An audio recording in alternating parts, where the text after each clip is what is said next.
Ladies and gentlemen, chapter 1095, a world where you're better off dead.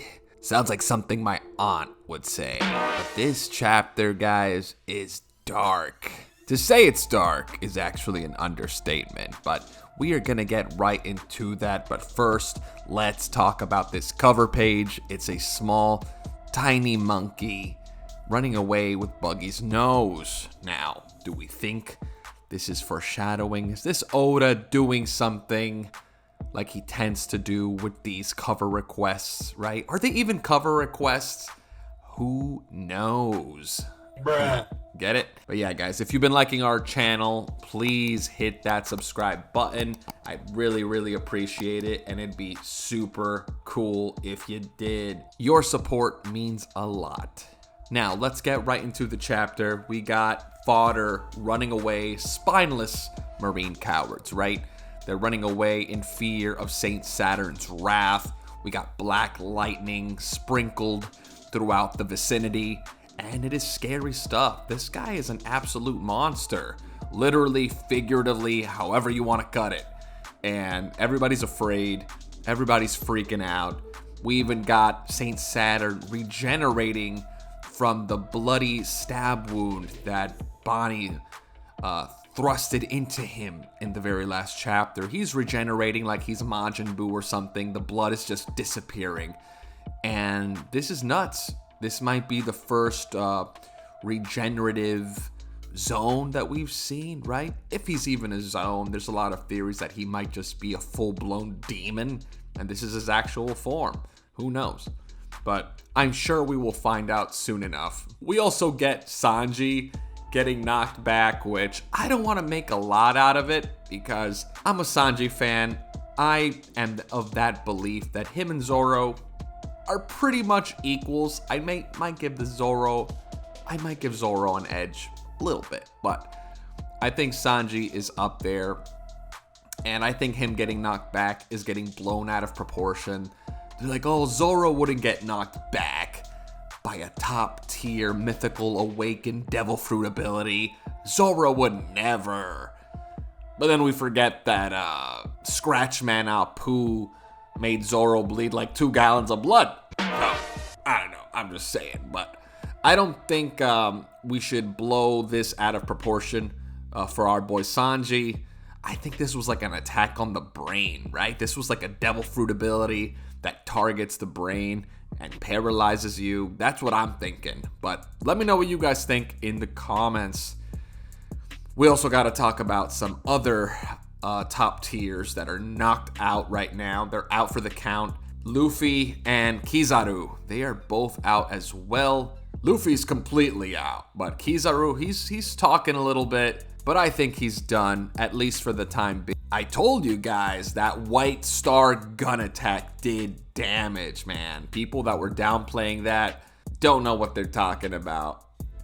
And then we cut to this epic scene of Saint Saturn about to finish Sun God Nika off, and our boy Franky with the save, with the strong right. And I love this panel. It is hilarious seeing old man Luffy gushing blood from this attack. This is how you know Luffy is out, right? Like he's gushing blood from a Franky punch. So you know he's in a fragile state right now, unfortunately. So before we continue with the chapter, I would like to get your opinion on something, because it was my belief that Gear 5 wasn't necessarily a stats boost. So, do you think that Luffy needed Gear 5 to beat Kizaru? Because I remember later in the Kaido fight, he was matching Kaido blow for blow in base and Gear 2nd. So, I don't know. I feel like he didn't necessarily need to jump into Gear 5. Sure, he got kicked through the laser system, but I think he got caught off guard there. I think had he gone back into Snake Man, he could catch and hit Kizaru with some pretty nice shots. But what do you guys think? Let me know in the comments. Is Gear 5 necessarily a stats boost, or does it just make him more versatile? I'd love to know what you guys think. So let's get back to the chapter. Everybody's knocked out. Saint Saturn and Vegapunk are having their back and forth.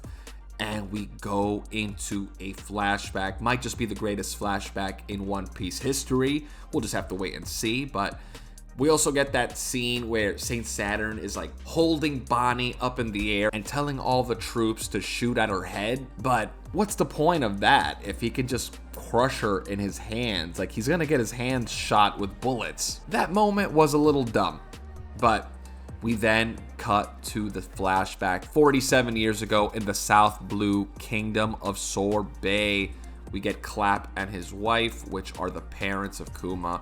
And we get the worst doctor ever, who reveals that Kuma's father was a Buccaneer. Yes, he was a linebacker in the Tampa Bay Buccaneers.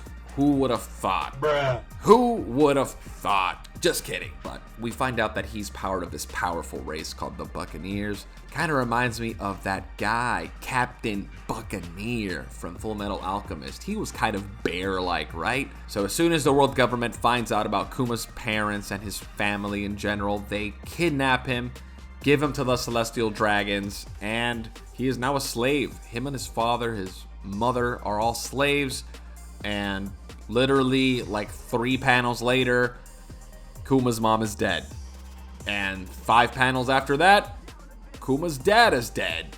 And it is pretty depressing. Like, this is pure despair reading these panels, right? Because if you look at Kuma's father, I think his name is Clap, he's full of blood. He looks like he's been tortured. He's missing an eye. The Celestial Dragons just treat him like a dog. Well, worse than a dog. They treat him really bad. Really, really bad. And it looks like Kuma doesn't get treated very well either. We then cut to 10 years later, and the Celestial Dragons are holding a tournament on none other than God Valley. And at this tournament, there are 6 treasure chests that might have the trophies, you could say, for winning this tournament or this competition. A lot of people are saying that mythical zone fruits are in there, and there might be Luffy's Nika fruit, Kaido's dragon fruit, Orochi's fruit, everybody's mythical zone, right? Might be in those chests. And then we get to see the king of God Valley and his wife for 1 panel before he gets his throat slit by none other than Saint Figarland Garling. Yes, Oda heard you guys. He's like, y'all talking smack about me not killing off characters? Well, I'm gonna kill like 36 characters in 1 chapter, okay? So that's what he's doing here. And Saint Figarland Garling looks sick. He looks like an Elden Ring character. He's got to be related to Shanks. He's got the drip. He's got the girls, with the hard eyes looking at him. So this is a good looking man. Just look at him.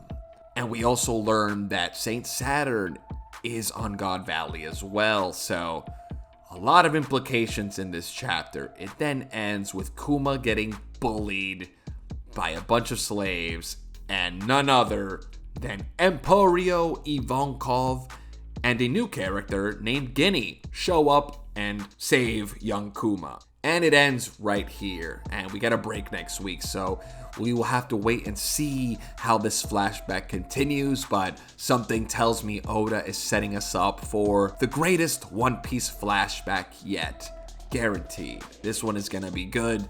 I can't wait to see the Rocks Pirates, Garp in his prime, Gold Roger, Monkey D. Dragon is most likely gonna show up. This is gonna be freaking epic, and I'm so excited. Much more One Piece content coming soon. If you haven't yet, please hit that sub button. I really, really appreciate it.